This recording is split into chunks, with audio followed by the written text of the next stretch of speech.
بسم اللہ الرحمن الرحیم الحمد للہ والصلاة والسلام علی رسول اللہ وبعد۔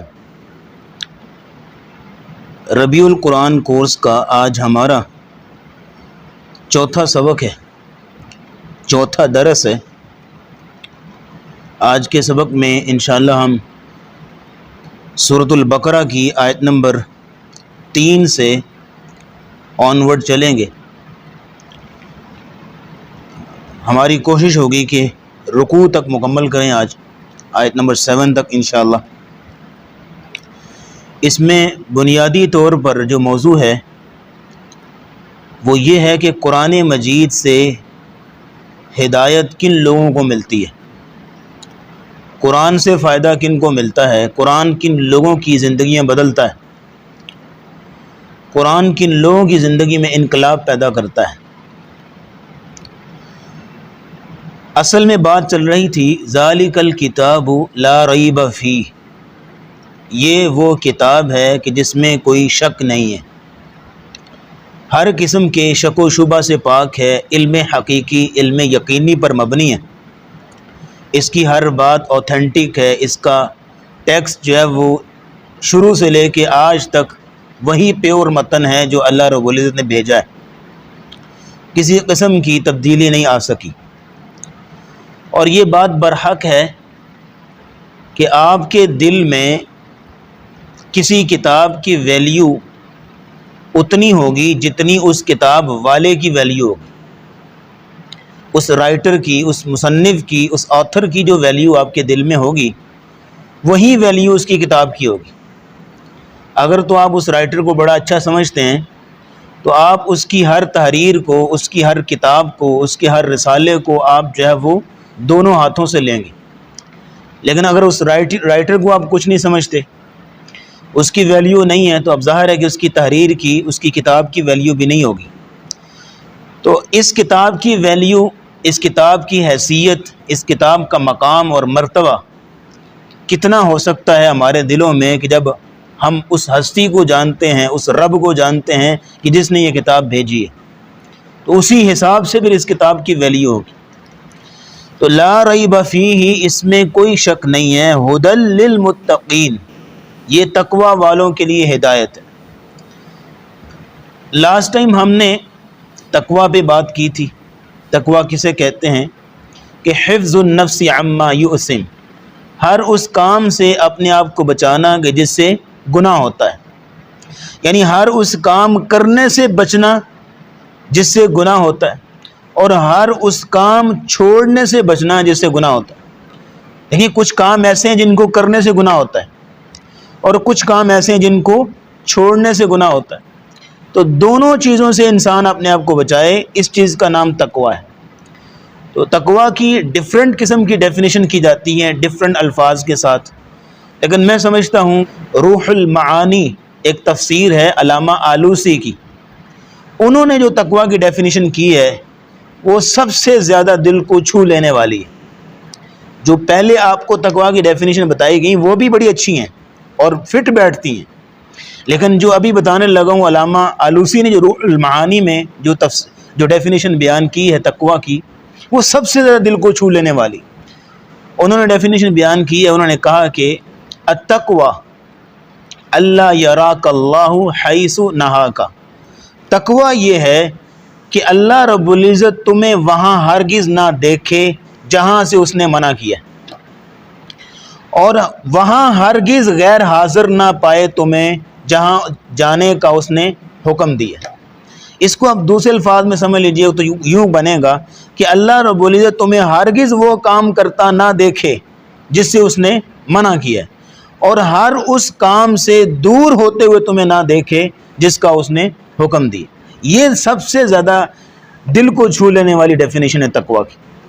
تو یہ پہلی صفت ہے، پہلی ایبلٹی ہے، پہلی قابلیت ہے قرآن سے ہدایت حاصل کرنے کی، قرآن سے فائدہ لینے کی۔ دیکھیں قرآن کا آغاز ہو رہا ہے، تو آغاز تعلیم میں، آغاز سلیبس میں آپ کو اصول دیا جا رہا ہے کہ بھائی اس 30 پاروں میں، اس 114 صورتوں میں جو اللہ نے ہدایت اور رہنمائی رکھی ہے، جو تاثیر اور برکت رکھی ہے، وہ اگر آپ نے حاصل کرنی ہے تو اس کے لیے سب سے پہلی ایبلٹی آپ کے اندر جو چاہیے وہ تقویٰ ہے. تقویٰ آپ کے اندر ہے تو آپ قرآن سے ہدایت حاصل کر پائیں گے، قرآن آپ کی زندگیاں بدل دے گا. لیکن اگر تقویٰ نہیں ہے تو بڑے افسوس سے کہنا پڑے گا کہ آپ ساری زندگی بھی قرآن پڑھ پڑھا کے اس طرح کے انسان نہیں بن سکتے جس طرح قرآن چاہتا ہے، اس طرح کے آدمی نہیں بن سکتے جس طرح کے رحمان چاہتا ہے، جس طرح صاحب کتاب چاہتا ہے.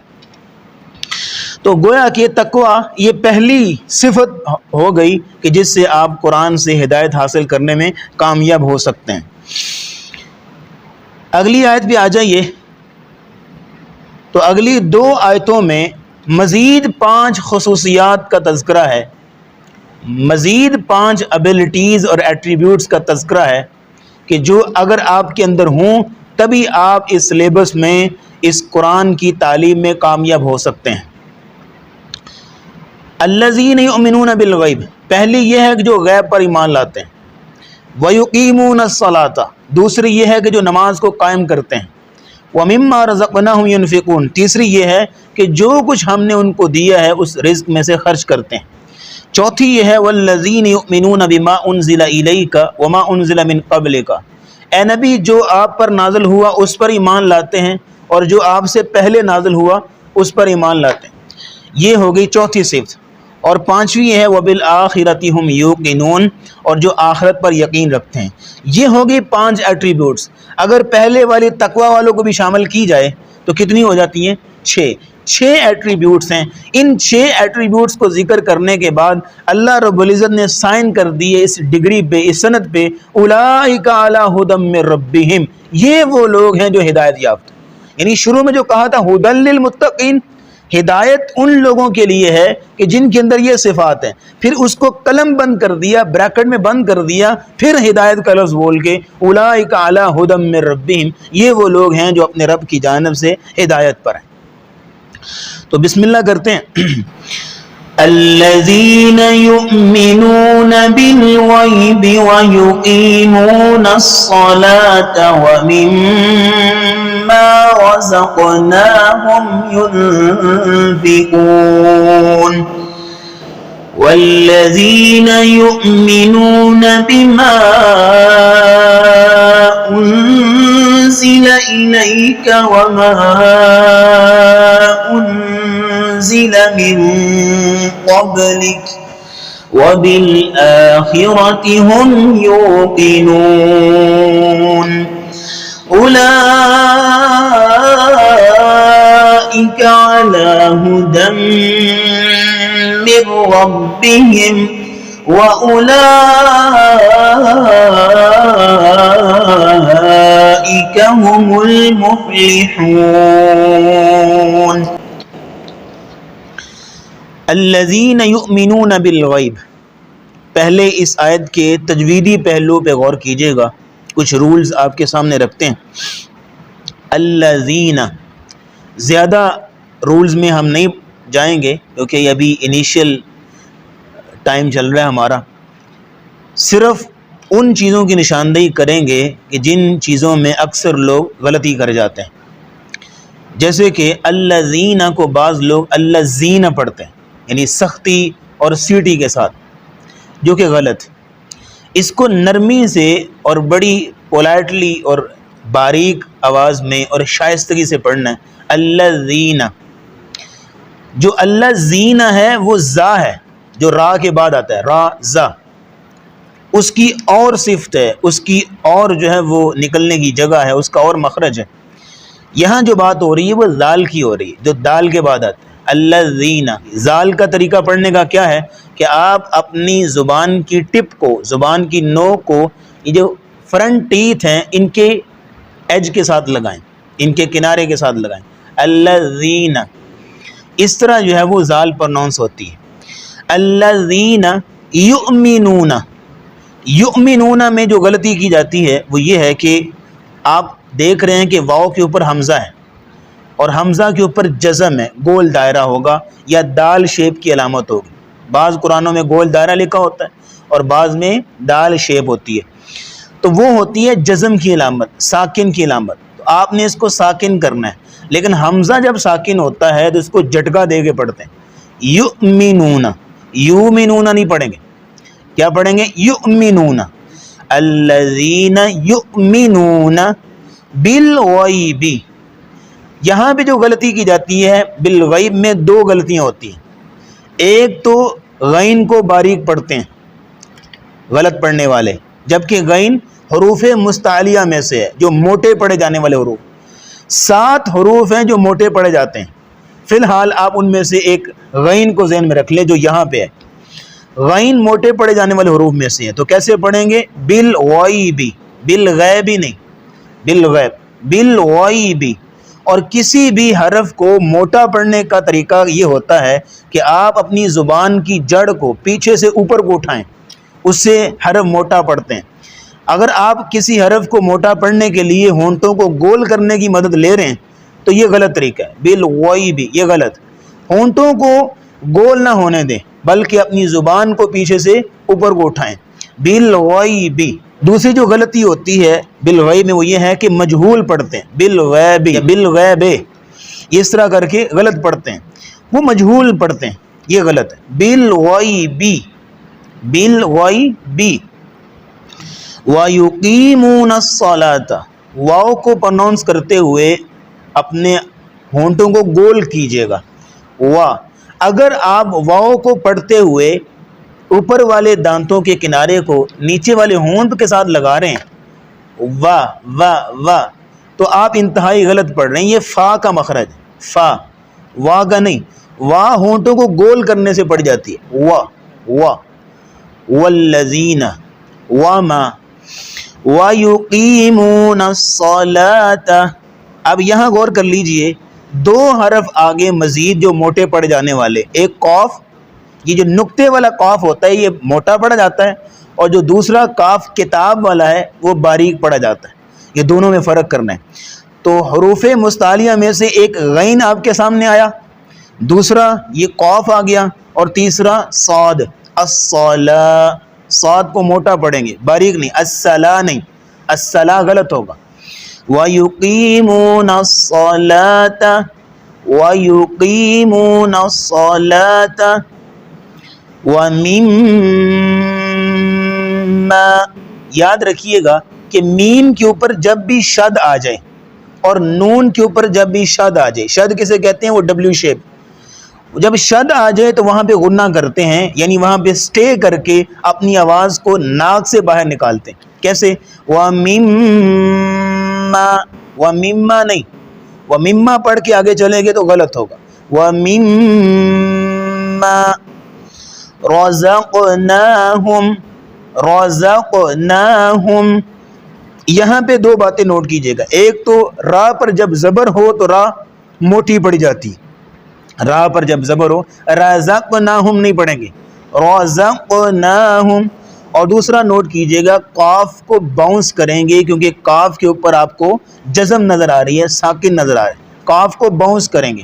اس کی وجہ یہ ہے کہ قاف ان حروف میں سے ہے جو کہ باؤنس ہوتے ہیں، حروف قلقلہ، وہ 5 حروف ہیں جن کو باؤنس کرتے ہیں۔ باؤنس کا مطلب یہ ہے کہ آواز کو ریفلیکٹ کر کے واپس لاتے ہیں، رزقناہم، یعنی رزقناہم، آپ سنیے گا، رزقناہم پڑھا تو آواز ریفلیکٹ ہو کے واپس نہیں آئی، رزقناہم۔ اسی طرح قل هو اللہ احد، احد، اب دال جو ہے وہ ریفلیکشن ہو رہی دال کی۔ تو اسی طرح قاف بھی ان 5 حروف میں سے ہے کہ جن پہ قلقلہ ہوتا ہے، رزقناہم ينفقون، یہاں نون پہ غنہ ہوگا، ينفقون۔ تو ایک دفعہ سن لیجئے پوری آیت کو، الذین یؤمنون بالغیب ویقیمون الصلاة ومما رزقناہم ينفقون۔ اس آیت میں 3 صفات کا ذکر ہے۔ قرآن سے ہدایت حاصل کرنے کے لیے جو صفات بیان کی گئی ہیں، پہلے تو تقویٰ ہو گئی، اب 3 مزید صفات آ رہی۔ نمبر 1 جو ایمان لاتے ہیں غیب پر، وَيُقِيمُونَ الصَّلَاةَ اور جو نماز قائم کرتے ہیں، وَمِمَّا رَزَقْنَاهُمْ يُنْفِقُونَ اور جو ہم نے ان کو رزق دیا اس میں سے خرچ کرتے ہیں۔ جو غیب پر ایمان لاتے ہیں، غیب کسے کہتے ہیں؟ غیب اسے کہتے ہیں ہر وہ چیز جو انسانی مشاہدے میں نہیں ہے، انسانی تجربے میں نہیں ہے، انسان کی آبزرویشن میں، انسان کے ایکسپیرینس میں وہ چیزیں شامل نہیں ہیں۔ دیکھیں، انسان کے تجربے میں، انسان کے مشاہدے میں وہی چیزیں آتی ہیں جو کہ 5 سینسز کے سرکل کے اندر اندر ہیں، احساس خمسہ ہیں، ان کے جو اندر اندر ہیں وہی انسان کے مشاہدے میں، اور انسان کے نالج میں، انسان کے علم میں وہی چیزیں آ سکتی ہیں جو ان 5 سینسز میں سے کسی ایک کے ذریعے سے انسان کے دل میں آ رہی ہیں، انسان کے ذہن میں آ رہی ہیں۔ جو چیز انسان کے ان 5 سینسز سے آؤٹ ہے وہ غیب ہے، وہ غیب ہے۔ اب اس ہر چیز پر ایمان لانا یہ پہلی چیز ہے کہ جو انسان کے مشاہدے سے آؤٹ ہے۔ آپ کے مشاہدے میں جو چیز آ گئی اس کو تو آپ مان ہی لیں گے، اس کو آپ تسلیم کیے بغیر نہیں رہ سکتے، لیکن جو 5 سینسز سے باہر ہے وہ اصل امتحان کی جگہ ہے۔ اور یاد رکھیے گا کہ دنیا امتحان کی جگہ ہے، دارالامتحان ہے۔ اس لیے ایمان لانے کے لیے ایمان بالغیب کو ذکر کیا تاکہ امتحان پورا ہو۔ اگر انسانی مشاہدے والی چیزوں کو صرف ماننے کا حکم ہوتا جو انسان کے تجربے میں، اس کی آنکھوں کے سامنے ہے، اس کو نظر آتی ہے، اس کے علم میں، اس کے تجربے میں، تو پھر امتحان نہیں ہے۔ امتحان تب ہے جب ایمان بالغیب ہو۔ تو ایمان بالغیب وہ یہ ہے کہ جو انسان کے مشاہدے، اس کے تجربے میں وہ چیزیں نہیں ہیں، ان کو ماننا۔ اب ان کو کیسے مانا جائے گا؟ ان کو مانا جائے گا انبیاء کے بتائے ہوئے طریقے کے مطابق۔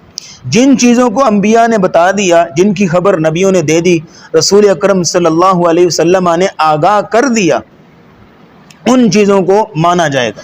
ایمان بالغیب کو پکا کرنے کے لیے 2 باتیں نوٹ کیجیے گا، بڑی ایمان بوسٹنگ باتیں ہیں۔ نمبر 1، خزیمہ بن ثابت انصاری رضی اللہ تعالیٰ عنہ کا قصہ آپ کو شاید معلوم ہو کہ جب ان کو یہ کریڈٹ دیا گیا تھا، یہ اعزاز دیا گیا تھا کہ ان کی اکیلے کی گواہی کو 2 کے برابر قرار دیا گیا تھا۔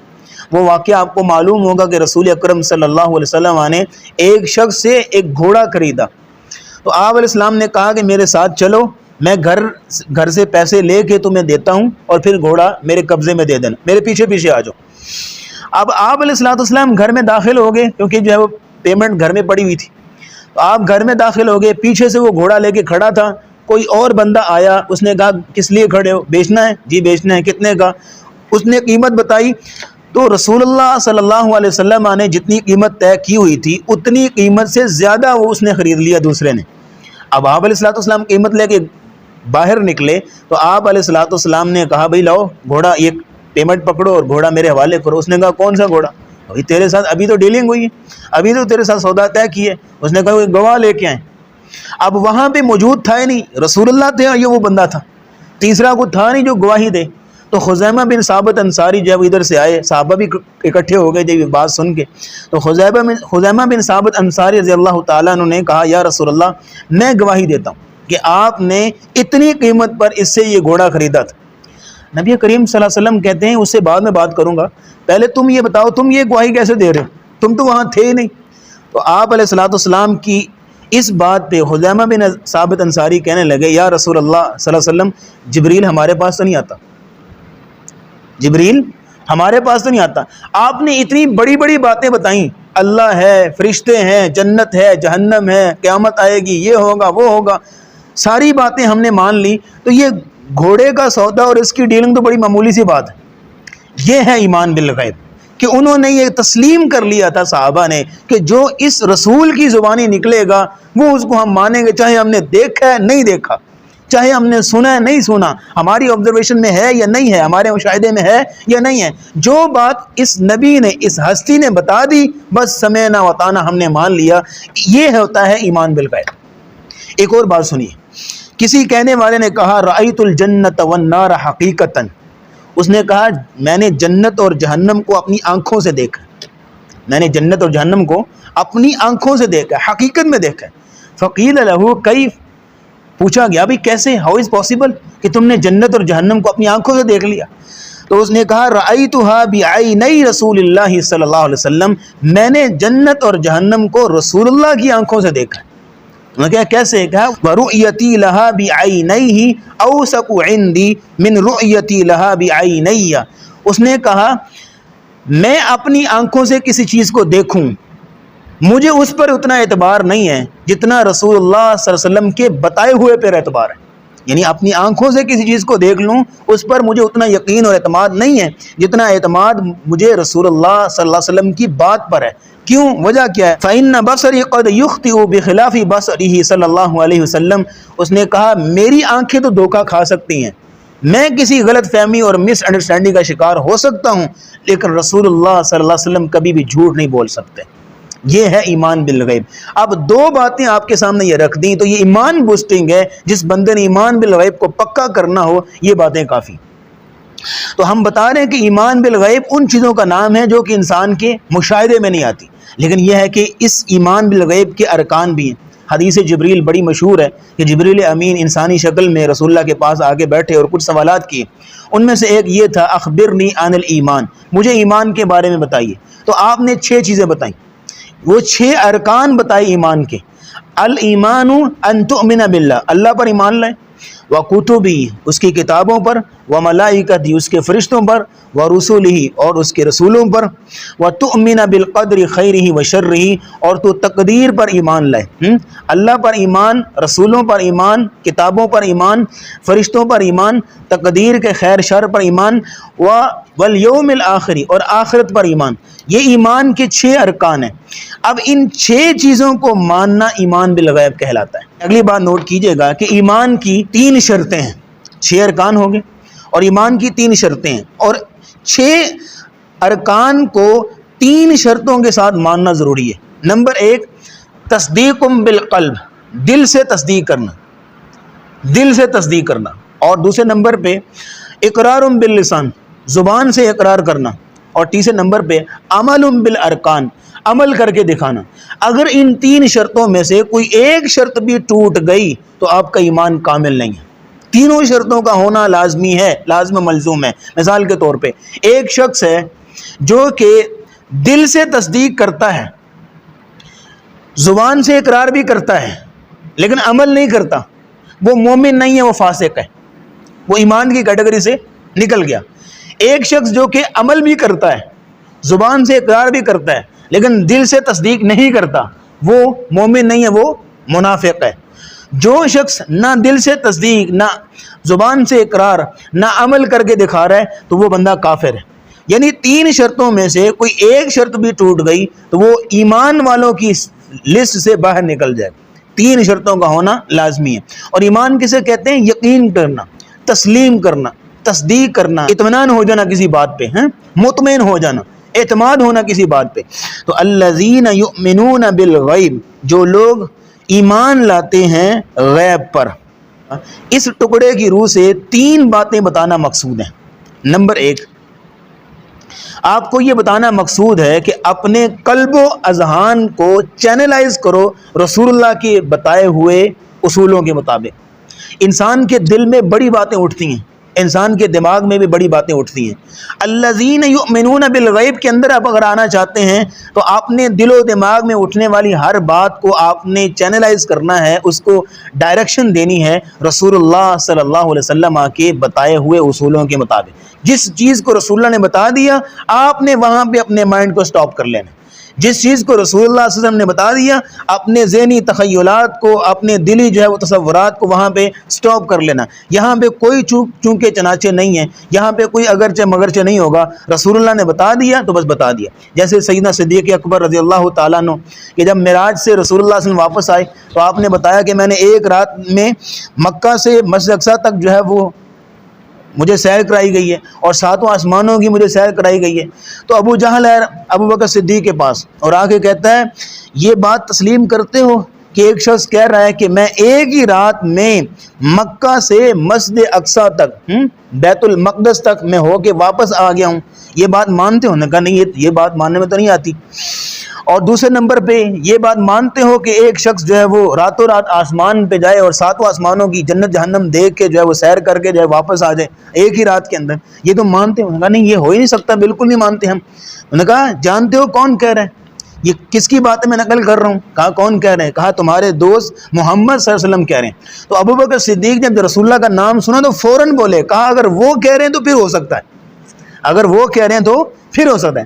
یہ ہوتا ہے ایمان بالغیب، کہ پہلے کہہ رہے تھے بھائی ماننے میں نہیں آتا، یہ عقل میں نہیں چیز آتی، یہ مشاہدے میں نہیں ہے، یہ تجربے میں نہیں ہے، لیکن جب کہا اس نے کہا، اس ہستی نے کہا تو فوراً کہا ہاں یہ انہوں نے کہا پھر ہو سکتا ہے۔ یہ ہے ایمان بالغیب، الذین یؤمنون بالغیب، کہ آپ کی عقل، آپ کے مشاہدے، آپ کے تجربے گئے سائڈ پہ، جب رسول اللہ کی بات آ گئی، قرآن کی بات آ گئی، حدیث کی بات آ گئی، پھر سمعنا واطعنا، سر تسلیم خم کر لینا ہے اور اسی بات کو جو ہے فالو کرنا ہے۔ ایک بات تو یہ بتانا مقصود ہے کہ آپ اپنے قلب و اذہان کو، اپنی سوچ کو سٹاپ کر لیں، سیدھا کر لیں، ڈائریکشن دے لیں، چینلائز کر لیں رسول اللہ کی بات کے بعد۔ دوسرا یہ آپ کو بتانا مقصود ہے کہ آپ اپنا عقیدہ درست کر لیں۔ انسان کے مختلف عقیدے ہوتے ہیں دنیا میں، آپ دنیا میں پھر کے دیکھ لیں، مختلف مذاہب ہیں، مختلف عقیدے ہیں، مختلف نظریات ہیں، مختلف تصورات ہیں، آپ اپنے عقیدے کو درست کریں۔ تیسری بات جو بتانا مقصود ہے الذین یؤمنون بالغیب کے بعد، اور وہ یہ ہے کہ جو کچھ آپ دیکھ رہے ہیں نا وہ ریالٹی نہیں ہے۔ الذین یؤمنون بالغیب کے ذریعے سے آپ کو بتایا جا رہا ہے کہ جو کچھ آپ دیکھتے ہیں وہ ریالٹی نہیں ہے، حقیقت اس کے پیچھے چھپی ہوئی ہے۔ اس پر کئی مصنفین نے کتابیں بھی لکھی ہیں کہ جو ہمیں نظر آ رہا ہے یہ ریئل نہیں ہے، ریئل اس کے پیچھے ہے، جو انسانی عقل، انسانی مشاہدے سے بالکل آؤٹ ہے، تو اس پر آپ نے ایمان لانا ہے۔ یہ ہے ایمان بالغیب۔ جب آپ ایمان بالغیب آپ کا پورا ہوا، پھر اگلا سٹیپ ہے وَيُقِيمُونَ الصَّلَاةَ، جو نماز کو قائم کرتے ہیں، کہ صرف ماننے پر بات موقوف نہیں ہے کہ آپ نے مان لیا تو بات ختم ہو گئی، بلکہ عملی اطاعت ضروری ہے۔ جیسے ہم نے بتایا نا کہ ایمان کی 3 شرطیں ہیں، دل سے تصدیق کرنا، مان لیا، زبان سے اقرار کرنا، کر لیا، لیکن عمل بالارکان، عمل کر کے دکھانا۔ عملی اطاعت ہی شو کرتی ہے کہ آپ کے دل میں ایمان کتنا ہے۔ یعنی ایمان لانے کے بعد سب سے پہلی جو ذمہ داری آپ پر پڑتی ہے وہ عملی اطاعت ہے، اور عملی اطاعت کی اولین صورت جو ہے وہ نماز ہے۔ یعنی ایمان لانے کے بعد ایک بندہ نیو مسلم ہے تو ابھی چند لمحے نہیں گزرتے تو اذان ہو جاتی، تو وہیں پہ فیصلہ ہو جاتا ہے کہ یہ بندہ کتنا ایمان والا ہے۔ اگر تو مؤذن کی اذان پہ لبیک کہتے ہوئے نماز پڑھتا ہے تو اس کا مطلب یہ ہے کہ اس کا ایمان پختہ ہے، لیکن یہ اگر سنی انسنی کر دے، اپنی منمانی کرے، تو اس کا مطلب کیا ہوا؟ تو اس کا ایمان بڑا ڈھیلا ڈھالا اور کمزور سا ہے۔ ترک نماز ترک اطاعت ہے، یعنی جو بندہ نماز چھوڑتا ہے وہ اطاعت چھوڑ رہا ہے، اطاعت سے باہر نکل رہا ہے، اور جو بندہ اطاعت چھوڑ رہا ہے وہ دلیل دے رہا ہے کہ اس کا ایمان ناقص ہے، وہ دلیل دے رہا ہے اس کا ایمان ناقص ہے۔ اس لیے فرمایا دوسری صفت یہاں بھی یہ رکھی وَيُقِيمُونَ الصَّلَاةَ، جو نماز کو قائم کرتے ہیں، کہ ایمان بالغیب کا جو رنگ ہے آپ کے دل میں موجود ہے، اس رنگ کا اثر آپ کے اعضاء میں، آپ کے باڈی پارٹس میں نظر آنا چاہیے، اور وہ نظر تب آئے گا جب آپ عملی اطاعت کرتے ہوئے نظر آئیں گے۔ تو عملی اطاعت میں کیا کہا جا رہا ہے؟ نماز کو قائم کرنا۔ اب نماز کو قائم کرنے کے 10 معانی ہیں، وہ ایک دفعہ آپ سن لیجئے، ذہن میں بٹھا لیجئے، پھر آئندہ انشاءاللہ اس پہ باتیں ہوتی رہیں گی آہستہ آہستہ۔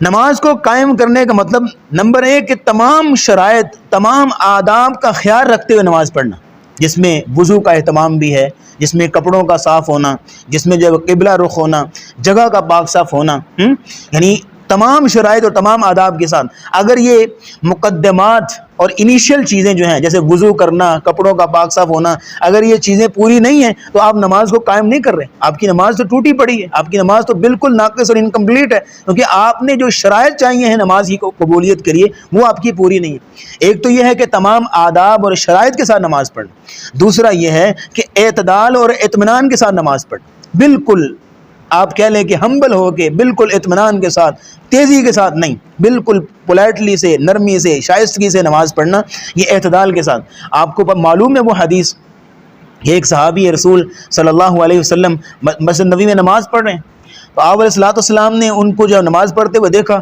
انہوں نے سلام پھیرا، رسول اللہ کے پاس آ کے سلام کیا، آپ نے سلام کا جواب دیا، آپ نے فرمایا ارجع فصلی فإنک لم تصلی، جاؤ نماز پڑھو، تم نے نماز نہیں پڑھی۔ حالانکہ وہ آنکھوں کے سامنے پڑھ کے آ رہے ہیں، لیکن یہ ہے کہ کہا تم نے نہیں پڑھی، مطلب تمہاری نماز میں اعتدال نہیں ہے۔ نماز میں اعتدال نہیں ہے تو نماز قائم نہیں ہو رہی، نماز تو گری پڑی ہے۔ نماز کو قائم کرنا ہے، نماز کو کھڑا کرنا ہے، نماز کو سیدھا رکھنا ہے تو نماز کو اعتدال کے ساتھ، اطمینان کے ساتھ پڑھنا ہو۔ تیسری چیز یہ ہے کہ خشوع خضوع کے ساتھ نماز، توجہ اور انہماک کے ساتھ، پوری کنسنٹریشن کے ساتھ نماز پڑھنا۔ اور جس بندے کی نماز میں توجہ نہیں ہے تو نماز کو قائم نہیں کر رہا، یہ اس کی توجہ نہیں نماز کے اندر، اور اللہ رب العزت سے جو ہے وہ اللہ رب العزت کے سامنے کھڑا ہے اور ذہن کہیں اور ہے، دل دماغ کہیں اور ہے، اور باتیں اللہ سے کر رہے ہیں، تو یہ اللہ رب العزت کی بھی توہین ہے۔ تو خشوع خضوع کے ساتھ نماز پڑھنا۔ چوتھا یہ ہے کہ وقت پہ نماز پڑھنا۔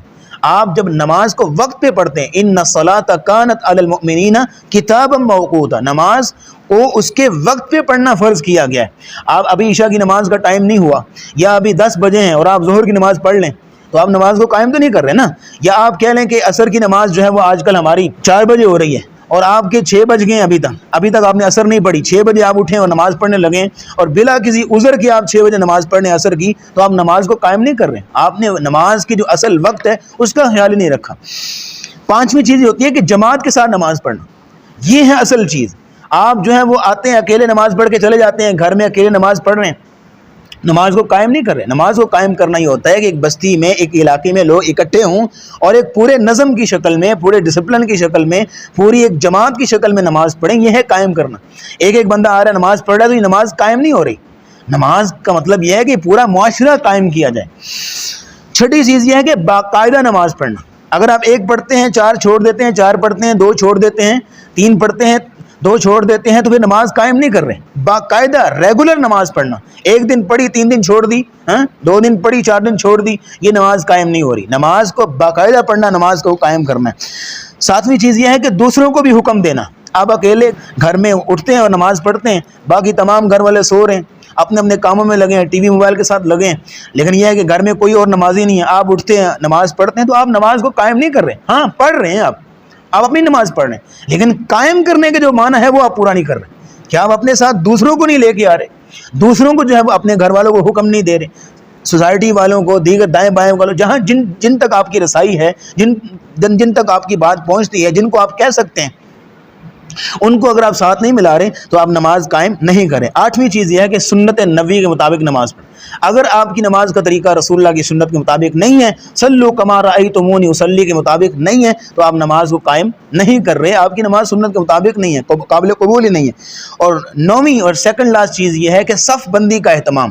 اگر صف بندی کا اہتمام نہیں ہے، ایک جگہ صف ٹوٹی ہوئی ہے، ایک جگہ سے بندہ آگے ہے، ایک جگہ سے پیچھے ہے، اور ایک جگہ سے جناب گیپ ہے، اور ایک جگہ سے عجیب سا ماحول بنا ہوا ہے، صف بندی نہیں ہے، پورا ڈسپلن نہیں ہے، پورا نظم نہیں ہے، پوری جو ہے وہ ایک سیدھی صف نہیں ہے، تو پھر نماز کو قائم نہیں کیا جا رہا۔ صف بندی نماز کا حصہ ہے قائم کرنے کا۔ نبی اسلام نے فرمایا سووا صفوفکم فإن تسویۃ الصفوف من اقامۃ الصلاۃ، اپنی صفوں کو درست رکھو کیونکہ صفوں کی درستگی نماز کو قائم کرنا ہے۔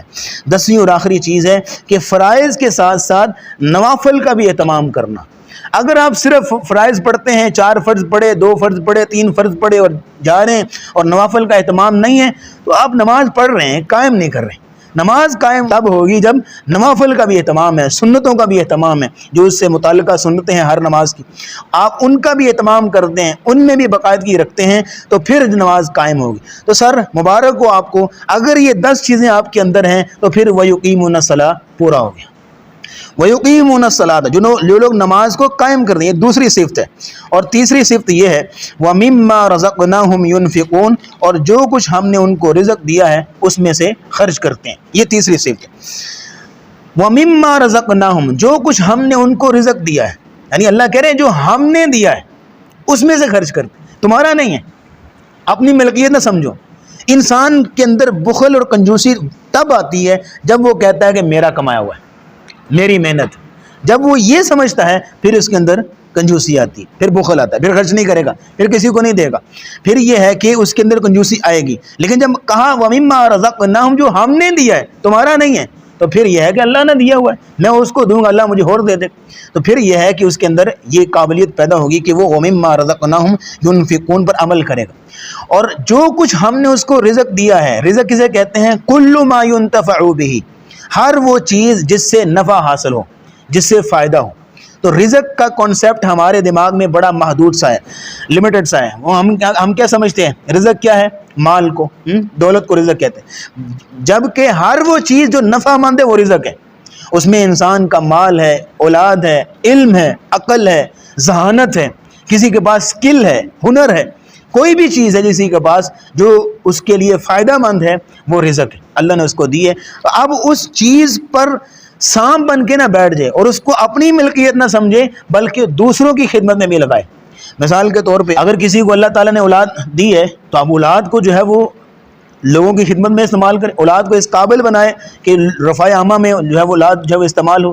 اسی طرح اگر کسی بندے کو اللہ نے دولت دی ہے تو اب دولت سے لوگوں کو فائدہ دے، اگر کسی بندے کو اللہ نے علم دیا ہے تو اپنے اس علم سے لوگوں کو مستفید کرے، لوگوں کو علم دے۔ اگر کسی بندے کے پاس کوئی ہنر ہے، کوئی اسکل ہے، تو اس ہنر سے، اس اسکل سے دوسروں کو فائدہ دے، اس اسکل کو کسی اور کو سکھا دے۔ اگر کسی کو قوت اور صحت دی ہے تو قوت اور صحت کو دوسروں کی مدد میں استعمال کرے۔ تو مطلب یہ ہے کہ جو کچھ بھی کسی کے پاس ہے اس کو دوسروں کی مدد میں لگائے، یہ ہے انسانیت۔ انسانیت کا اصل درس اسلام دیتا ہے۔ یہ جو کمیونسٹ جو ہیں وہ دہریے دعویٰ کرتے ہیں کہ ہمارے پاس انسانیت ہے، کوئی مذہب نہیں ہے، ہمارا مذہب بس انسانیت ہے، ان کے پاس جس طرح کی انسانیت ہے وہ ہمیں پتہ ہے۔ انسانیت کا اصل درس اسلام دے رہا ہے۔ یہ دیکھیں نا کہ تیسری صفت بتائی جا رہی ہے اس آیت کے اندر، اور کہا جا رہا ہے کہ وَمِمَّا رَزَقْنَاهُمْ يُنْفِقُونَ، جو کچھ تیرے پاس ہے صرف اپنے پاس نہ رکھ، دوسروں کو بھی دے۔ یہ ہے انسانیت۔ وَمِمَّا رَزَقْنَاهُمْ، پھر یہ ہے کہ سارا کچھ نہیں دینا۔ مما، یہ من جو ہے نا تبعیض کے لیے، یہ مما اصل میں من ما تھا، من پلس ما، اس میں سے جو، تو مما اکٹھا ہو گیا نا، نون کا میم کے اندر ادغام ہو گیا تو مما بن گیا۔ من اصل میں تبعیض کے لیے آتا ہے، سم کے لیے، کچھ کے لیے، یعنی کچھ خرچ کرو جو ہم نے تمہیں دیا، سارا نہیں۔ اس میں تو تھوڑا سا دل کو بھی ہول پڑیں گے اور سارا اس کو دے دیں، نہیں کہا مما، کچھ دو جو تمہیں ہم نے دیا ہے۔ ینفقون، وہ خرچ کرتے ہیں۔ اب یہاں پہ آپ دیکھیے گا کہ خرچ کرنے کے 3 درجے ہیں۔ سب سے کم درجہ کیا ہے کہ صدقات اور زکوٰۃ، صدقات اور زکوٰۃ، صدقات نافلہ جو نفلی صدقہ ہے، آپ اپنی طرف سے جب مرضی کریں، جو مرضی دیں، اور زکوٰۃ جو فرض ہے، جو متعین ہے، جو شریعت نے بتائی اس کے اصولوں کے مطابق دینا، یہ سب سے کم درجہ ہے، سب سے نچلا درجہ ہے۔ دوسرے نمبر پہ آتا ہے جو 4 پارے کی پہلی لائن ہے، لن تنالوا البر حتى تنفقوا مما تحبون، آپ اس وقت تک حقیقی ایمان کو، حقیقی نیکی کو، حقیقی تقوی کو نہیں پہنچ سکتے جب تک آپ ہر اس چیز کو خرچ نہ کر دیں اللہ کی راہ میں جو آپ کو سب سے زیادہ محبوب ہے۔ یہ ہے دوسرا درجہ خرچ کرنے کا۔ اس کی تفسیر میں آپ جانتے ہیں ابو طلحہ انصاری نے اپنا باغ خرچ کر دیا، یہ مجھے سب سے زیادہ پیارا لگتا ہے۔ تو یہ حقیقی ہے نیکی۔ آپ اس وقت تک نیکی کی حقیقت کو نہیں پہنچ سکتے جب تک ہر اس چیز کو خرچ نہ کر دیں جو آپ کو سب سے زیادہ محبوب ہے۔ یہ دوسرا درجہ ہے۔ تیسرا درجہ کیا ہے؟ دوسرے پارے میں آتا ہے یسألونک ماذا ينفقون، اے نبی آپ سے سوال کرتے ہیں کہ ہم کیا خرچ کریں۔ قل العفو، کہہ دیجئے کہ جو تمہاری ضرورت سے زائد ہے وہ خرچ کر دو۔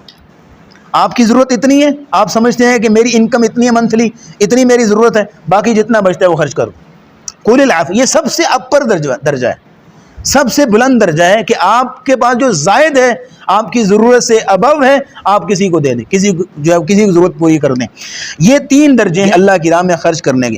اب یہاں دیکھیے کہ اس آیت میں عبادت کی 4 قسموں کا ذکر ہو گیا۔ ہم نے جمعہ میں بھی تمہیدی الفاظ بیان کیے تھے کہ اس آیت میں عبادت کی 4 قسموں کا ذکر ہے۔ الذین یؤمنون بالغیب، یہ قلبی عبادت ہے جو دل کے ساتھ ہوتی ہے۔ ویقیمون الصلاۃ، جو نماز قائم کرتے ہیں، یہ بدنی اور قولی عبادت ہے۔ نماز جو ہے وہ بدن سے بھی پرفارم ہوتی ہے اور زبان سے بھی اس کے اذکار اور تسبیحات ہوتی ہیں۔ وَمِمَّا رَزَقْنَاهُمْ يُنْفِقُونَ، مالی عبادت۔ تو عبادت کی 4 قسموں کا ذکر ہو گیا۔ تو جس بندے کے اندر عبادت کی یہ 4 قسمیں ہیں تو وہ ہوگا ہدی للمتقین، کہ اس کو قرآن سے فائدہ ملے گا۔ اگلی آیت پہ آ جائیں، وَالَّذِينَ يُؤْمِنُونَ بِمَا أُنزِلَ إِلَيْكَ، اور وہ لوگ کہ جو ایمان لاتے ہیں اس چیز پر کہ جو آپ کی طرف نازل کیا گیا، بما انزل الیک، آپ کی طرف نازل کیا گیا، وما، اور جو انزل نازل کیا گیا، من قبل کا، آپ سے پہلے، وبالآخرۃ ہم یوقنون، اور وہ آخرت پر بھی یقین رکھتے ہیں۔ اس آیت میں مزید 2 خصوصیات بیان کی گئیں، 3 پچھلی آیت میں، 2 یہاں پہ آ رہی ہیں۔ اب ذرا رکیے گا، تجویدی پہلو پہ غور کر لیتے ہیں۔ والذین میں بات ہو گئی کہ زال کو نرمی سے پڑھنا ہے، یؤمنون میں حمزہ کو جھٹکے کے ساتھ پڑھنا ہے، یؤمنون۔ بیما انزلہ میں نئی بات آ رہی ہے، بیما انزلہ میں مد کریں گے۔ آپ یاد رکھیے گا کہ مد کے دو سائن ہوتے ہیں، ایک یہ جو آپ کو نظر آ رہا ہے چھوٹا سائن، اس کو چھوٹی مد کہتے ہیں، اس کو چھوٹی مد کہتے ہیں، یہ جو آپ کو نظر آ رہا ہے۔ دوسری مد جو بڑی ہے وہ آپ کو نظر آئے گی الف لام میم کے اوپر، دیکھیں ذرا، وہاں مد کا سائن اور ہے اور یہاں پہ اور ہے، وہ بڑی مد ہے اور یہ کیا ہے؟ چھوٹی مد ہے۔ یہ کب ہوتی ہے؟ جب حرف مدہ کے بعد حمزہ آ جائے، بما الف کیا ہے؟ حرف مدہ، اس کے بعد انزلہ کا حمزہ آ گیا تو یہاں پہ مد کریں گے۔ اگر قاعدہ یاد کرنا مشکل ہے تو صرف اتنا ذہن میں رکھ لیں کہ یہ سائن چھوٹی مد کا ہے، جہاں پہ یہ علامت آئے گی تو میں نے 4 حرکت لمبا کرنا ہے، بیما، اتنی لمبی کرنی، یعنی 4 ٹائم آپ نے اس کو لمبا کرنا ہے، بیما، اتنا لمبا کرنا۔ اس میں یہ طریقہ ہوتا ہے کہ آپ اس کو 4 حرکت بھی لمبا کر سکتے ہیں اور 2 حرکت بھی کر سکتے ہیں، یہ جو چھوٹی مد ہوتی، بیما انزل یا بیما انزل، دونوں کر سکتے ہیں۔ انزلہ میں آپ کو غنہ کرنا ہوگا کیونکہ نون ساکن ہے، اس کے بعد زا آ رہا ہے، تو زا کو آگے آپ نے سختی سے اور سیٹی سے پڑھنا ہے، انزلہ، زا کو آپ ہمیشہ یاد رکھیے، یہ اس کی ساؤنڈ وسلنگ ساؤنڈ ہے، سیٹی کے ساتھ پڑھا جاتا ہے اور سختی کے ساتھ، زا، انزلہ الیکا، اس میں جو غلطی کی جاتی ہے وہ الیکا، الیکا کیا ہے؟ غلط ہے، مجہول پڑھتے ہیں، الیکا، وما انزل، اس پہ بات ہوگی، من قبلک، من پہ آپ نے غنہ کرنا ہے، نون ساکن ہے، اس کے بعد قاف ہے، قاف کو موٹا کریں گے، ہم نے شروع میں بتایا کہ قاف موٹے پڑے جانے والے حروف ہیں۔ آگے آپ دیکھیے ایک اور ورڈ آ گیا آپ کے لیے، قبلک، با پہ قلقلہ کرنا ہے، یعنی جو پیچھے ہم نے قاف پہ کیا تھا نا، رزقناہم، ریفلیکشن تھی ساؤنڈ کی اور آواز باؤنس ہو رہی تھی، اسی طرح یہاں پہ قبلک، تو 2 حروف آگے آپ کے سامنے جن پہ قلقلہ ہوتا ہے، ایک قاف اور ایک با، باقی 3 بھی انشاءاللہ آگے آ جائیں گے۔ وَبِالْآخِرَةِ، اب یہاں لام کو باؤنس نہیں کرنا، وَبِالْآخِرَةِ نہیں پڑھنا، یہاں آپ دیکھیے کہ وَبِالْآخِرَةِ میں لام کیا ہے؟ باؤنس ہو رہی ہے، غلط ہے، وَبِالْآخِرَةِ ساؤنڈ کی ریفلیکشن نہیں ہونی چاہیے، آخی، خا موٹے پڑے جانے والے حروف میں سے، قاف موٹا پڑ جاتا ہے، صاد موٹا پڑ جاتا ہے، غین موٹا پڑ جاتا ہے، 3 ہو گئے، اور چوتھا یہ آگے آپ کے سامنے خا، کتنے ہو گئے؟ 5 حروف، 7 ہیں ٹوٹل، 5 تو آج کے سبق میں آگے، باقی 2 بھی آ جائیں گے انشاءاللہ۔ آخیراتی، را پر جب بھی زبر ہو را کو بولیں موٹا پڑھتے ہیں، را پر جب بھی زبر را موٹا پڑھتے ہیں، وَبِالْآخِرَةِ ہم یوقنون، یوقنون، اب یہاں دیکھیے کہ یہاں واو کے اوپر حمزہ نہیں ہے، یہاں یوقنون نہیں پڑھیں گے، کیا پڑھیں گے؟ یوقنون، قاف موٹا پڑھیں گے، یوقنون، یوقنون، قاف باریک نہیں، یوقنون، والذین یؤمنون، اور وہ لوگ جو ایمان لاتے ہیں، بما، اس چیز کے ساتھ جو انزلہ نازل کی گئی، الیک، آپ کی طرف، جو آپ کی طرف نازل کی گئی اس پر ایمان لاتے ہیں۔ یہ چوتھی صفت ہے کہ ان لوگوں کی کہ جو لوگ قرآن سے ہدایت حاصل کرنے میں کامیاب ہوں گے، جو اس چیز پر ایمان لاتے ہیں جو رسول اللہ پر نازل کی گئی۔ رسول اللہ پر کیا نازل کی گئی؟ 2 چیزیں، ایک قرآن ہے اور دوسرا اس کی تشریح حدیث ہے۔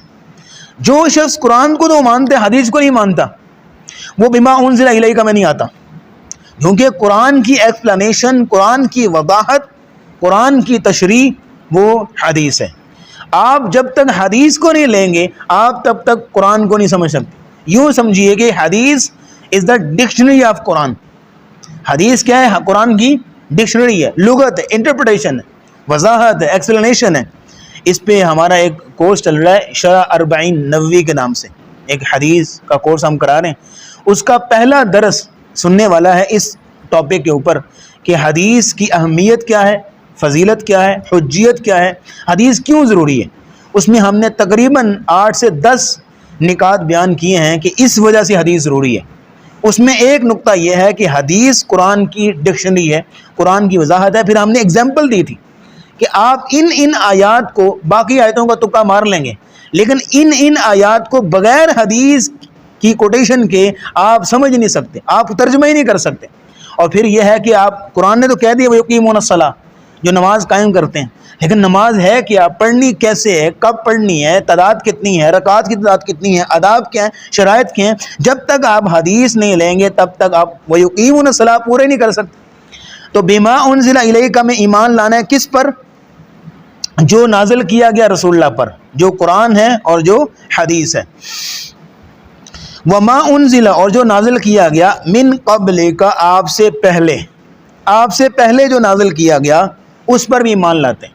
یعنی رسول اللہ صلی اللہ علیہ وسلم سے پہلے جو کتابیں اتری ہیں، زبور حضرت داؤد علیہ السلام پہ اتری ہے، انجیل حضرت عیسیٰ پہ اتری ہے، توریت حضرت موسیٰ پہ اتری ہے، اسی طرح صحف ابراہیم، حضرت ابراہیم علیہ السلام کے صحیفے اور دیگر جو وہ کتابیں اللہ نے نازل کی ہیں ان پر ایمان لانا، لیکن اجمالی، ان پر عمل نہیں ہوگا، ان پر ایمان مجمل ہوگا، اور ساتھ میں یہ آپ کو عقیدہ ہوگا کہ وہ کتابیں آج اپنی اصل حالت میں دنیا میں موجود نہیں ہیں، اس کیفیت کے ساتھ ایمان لانا ہوگا۔ وَمَا أُنزِلَ مِن قَبْلِكَ اور جو ایمان لاتے ہیں اس پر جو آپ سے پہلے نازل کیا گیا۔ اب یہاں پہ ختم نبوت کی بہت بڑی دلیل ہے، اس سے بڑی دلیل میں ہم سمجھتے ہیں کہ ختم نبوت پہ اور نہیں ہو سکتی۔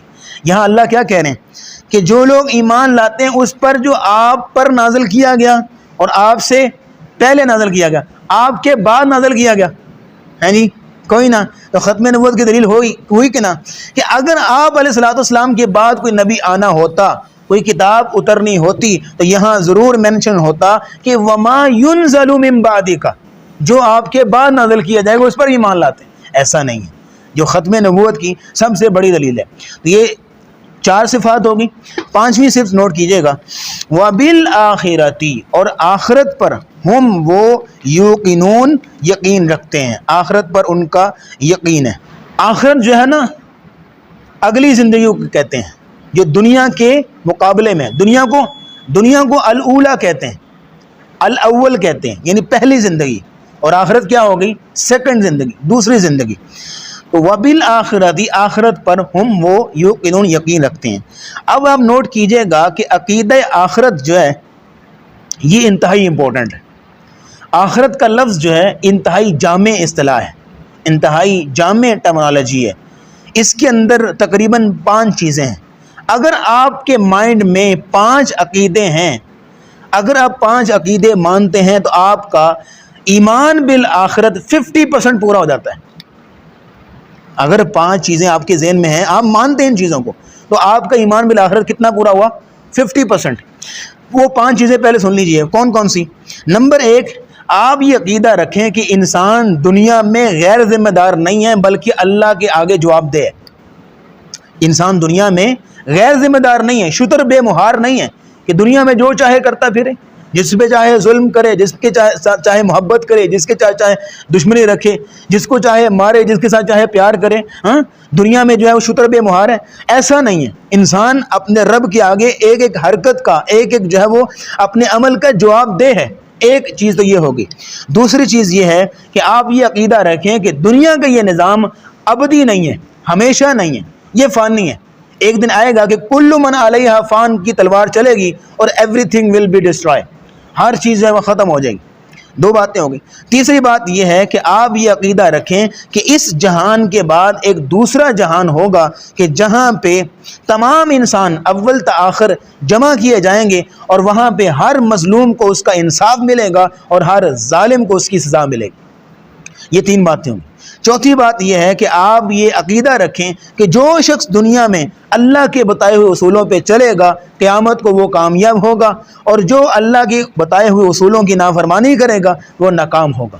4 باتیں ہوگی۔ 5ویں اور آخری بات یہ ہے کہ آپ یہ عقیدہ رکھیں کہ اصل کامیابی اور اصل ناکامی آخرت کی کامیابی اور آخرت کی ناکامی، اصل کامیابی آخرت کی کامیابی، اصل ناکامی آخرت کی ناکامی ہے۔ کیونکہ دنیا میں انسان جتنا مرضی کامیاب ہو جائے، دنیا میں انسان جتنا مرضی ناکام ہو جائے، کامیاب انسان کی کامیابی عارضی ہے اور ناکام انسان کی ناکامی عارضی ہے۔ اصل کامیابی اور دائمی کامیابی وہاں پہ۔ اگر آپ کے مائنڈ میں یہ 5 عقیدے ہیں اور الحمدللہ ہیں، تو پھر آپ کا ایمان بالآخرت 50% پورا ہو گیا۔ اب آپ کے ذہن میں سوال ہوگا باقی 50% کون سا ہے؟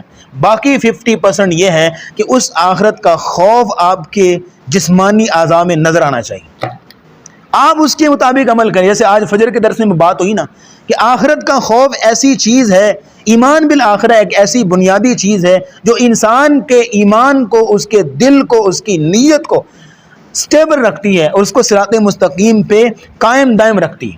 جس بندے کے دل میں ایمان بالآخرت نہیں ہے نا، تو نمازیں پڑھ پڑھا کے بھی فراڈ کرے گا، وہ انسان قرآن پڑھ پڑھا کے بھی بے ایمان ہوگا، اور وہ انسان جو ہے وہ صدقے خیرات کرا کے بھی ظلم کرے گا، فراڈ کرے گا، کیونکہ اس کا ایمان بالآخرت نہیں ہے۔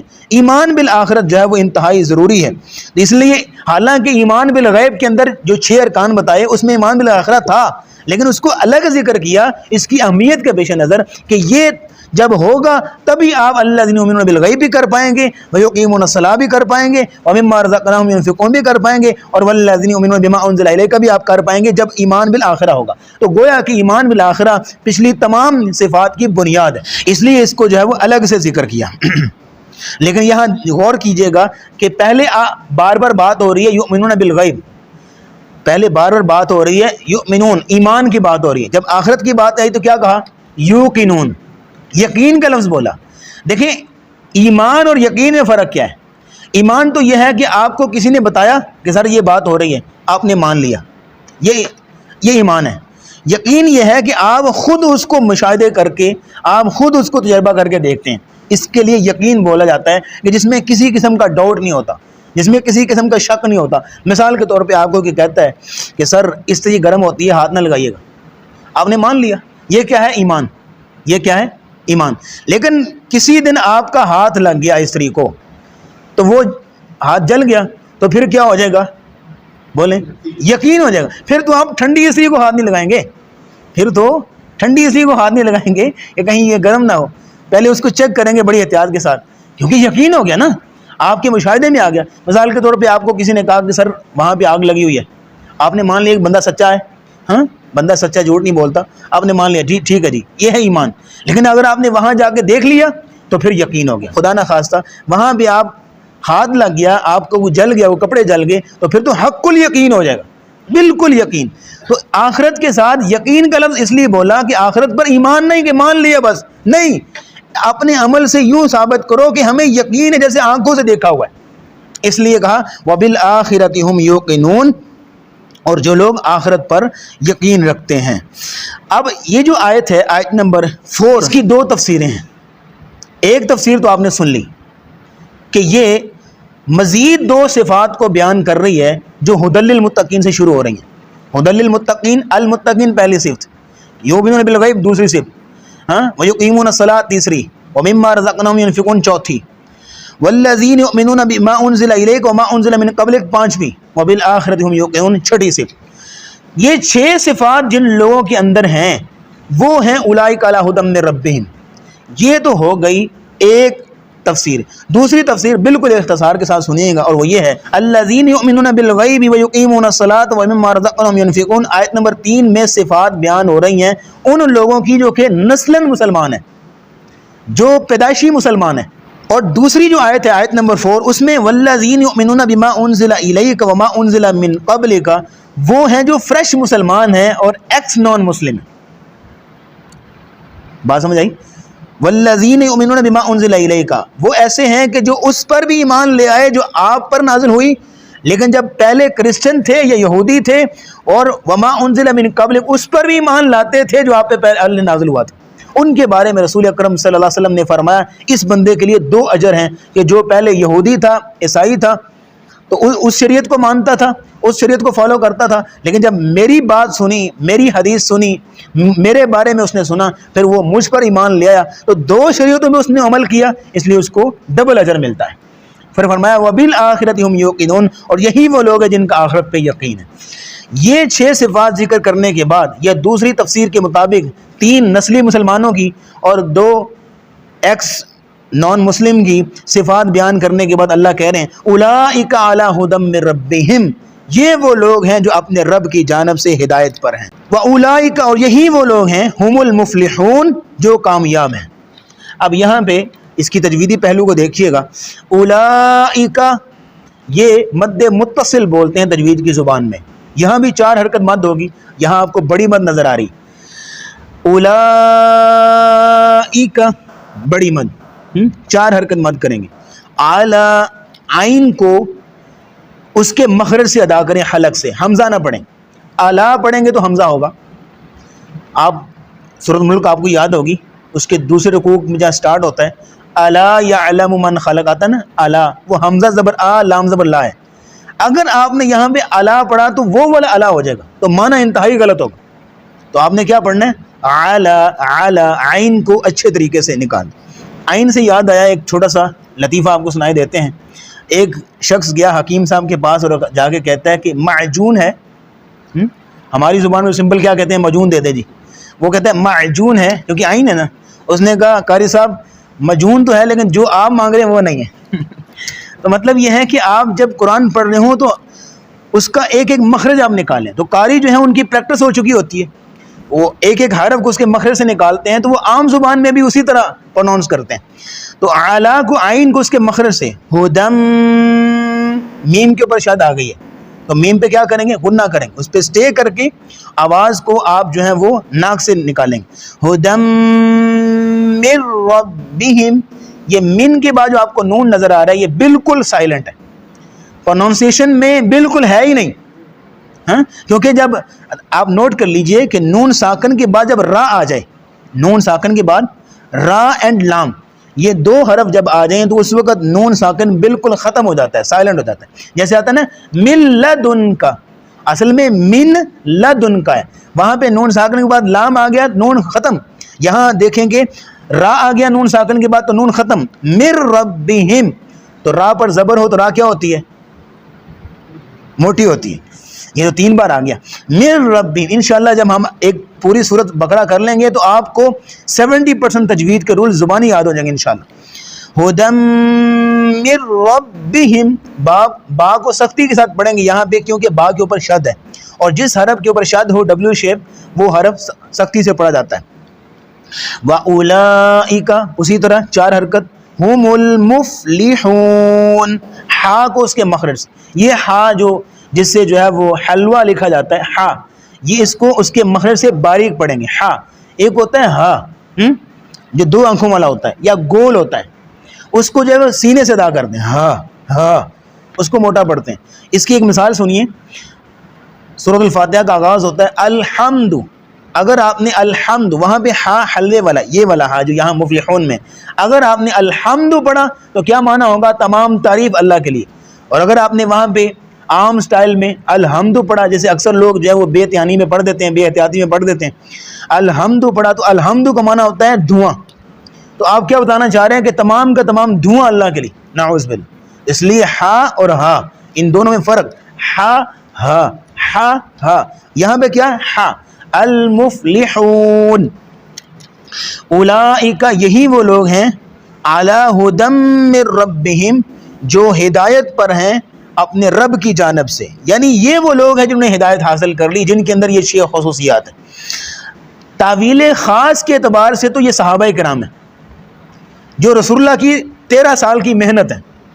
مدینے میں جا کے یہ صورت اتری نا آغاز میں ہی, تو 13 سال میں جو رسول اللہ نے محنت کی, جو مہاجرین اور انصار تیار کیے, وہ لوگ ہیں اولئک علی ہدی من ربہم. اور پھر تعویل عام کے اعتبار سے قیامت تک ہر وہ انسان ہوگا کہ جو ان 6 صفات کو اپنے اندر پیدا کرے گا.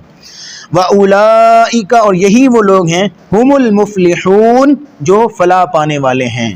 المفلحون جو میں ال ہے نا, یہ ال کمپلیشن کا ہے, الکمال کا ہے, کمپلیٹ کرنے کے لیے. المفلحون کا ترجمہ کیا کریں گے, مکمل کامیابی. صرف کامیابی ترجمہ کرنا غلط ہے. اگر آپ کریں گے یہی لوگ کامیاب ہیں تو آپ ال کا ترجمہ ختم کر رہے ہیں, حذف کر رہے ہیں. آپ نے کیا کرنا ہے, المفلحون, یہ وہ لوگ ہیں جو مکمل کامیاب ہیں.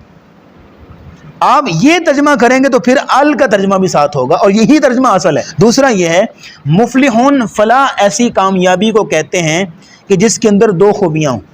فلاح ایسی کامیابی کو کہتے ہیں جس کے اندر 2 چیزیں ہوتی ہیں. نمبر 1, جو دنیا اور آخرت دونوں جہانوں کی کامیابی ہے. تاج العروس ایک ڈکشنری ہے, تاج العروس, اس کے اندر آتا ہے کہ عربی زبان کے اندر کوئی ایسا لفظ نہیں ہے جو دنیا اور آخرت دونوں کامیابیوں کو بیان کر رہا ہو. عربی زبان کے اندر کوئی لفظ ایسا نہیں ہے جو دنیا اور آخرت دونوں کامیابیوں کو ایک ہی وقت پہ بیان کر رہا ہو سوائے فلاح کے. المفلحون یہ فلاح ایسا لفظ ہے جو دنیا آخرت دونوں کی کامیابی کو ذکر کر رہا ہے. دوسری چیز جو المفلحون میں ہوتی ہے اور وہ یہ ہے کہ فلاح ایسی کامیابی وہ کہتے ہیں جو بندے کو اس کی محنت کے بدلے میں ملتی ہے. عربی زبان میں کسان کو، فارمر کو فلاح کہتے ہیں. فلاح یعنی جو بڑی محنت سے جو ہے وہ کامیابی حاصل کرتا ہے. اس لیے فلاح ایسی کامیابی جو محنت سے حاصل کی ہے. مطلب یہ ہے کہ آپ اپنے اندر یہ 6 صفات پیدا کریں، محنت کریں، پھر آپ ہوں گے ہم المفلحون. اگر آپ نے محنت نہیں کی، ان 6 صفات کو اپنے اندر پیدا نہیں کیا، تو آپ ہم المفلحون نہیں ہیں. اولئک علی ھدی من ربہم واولئک هم المفلحون. تو وقت ہوا چاہتا ہے تو یہیں پہ آج جب اکتفا کرتے ہیں. ارادہ تو یہ تھا کہ رکوع تک پورا کریں، لیکن یہ ہے کہ قدر اللہ ما شاء وفعل، جس طرح اللہ چاہے اس طرح ہوتا ہے. تو انشاءاللہ آیت نمبر 6 سے اگلے سنڈے انشاءاللہ شروع کریں گے. وآخر دعوانا ان الحمد للہ رب العالمین.